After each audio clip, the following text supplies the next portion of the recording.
Every day, millions of cleaning products are made with plastic, strong, reliable, but slow to break down. Now, one simple innovation is changing that. At Robert Scott, we've created the cleaning industry's first biodegradable socket. Our Exel socket now includes the biosphere additive, helping the plastic naturally break down if it reaches landfill.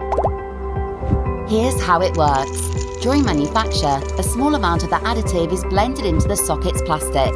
It keeps the same strength and performance until the end of its life. Once discarded, microbes in landfill environments are drawn to the socket. They attach, multiply, and begin to consume the plastic, turning it into water, carbon dioxide, and organic matter, not microplastics.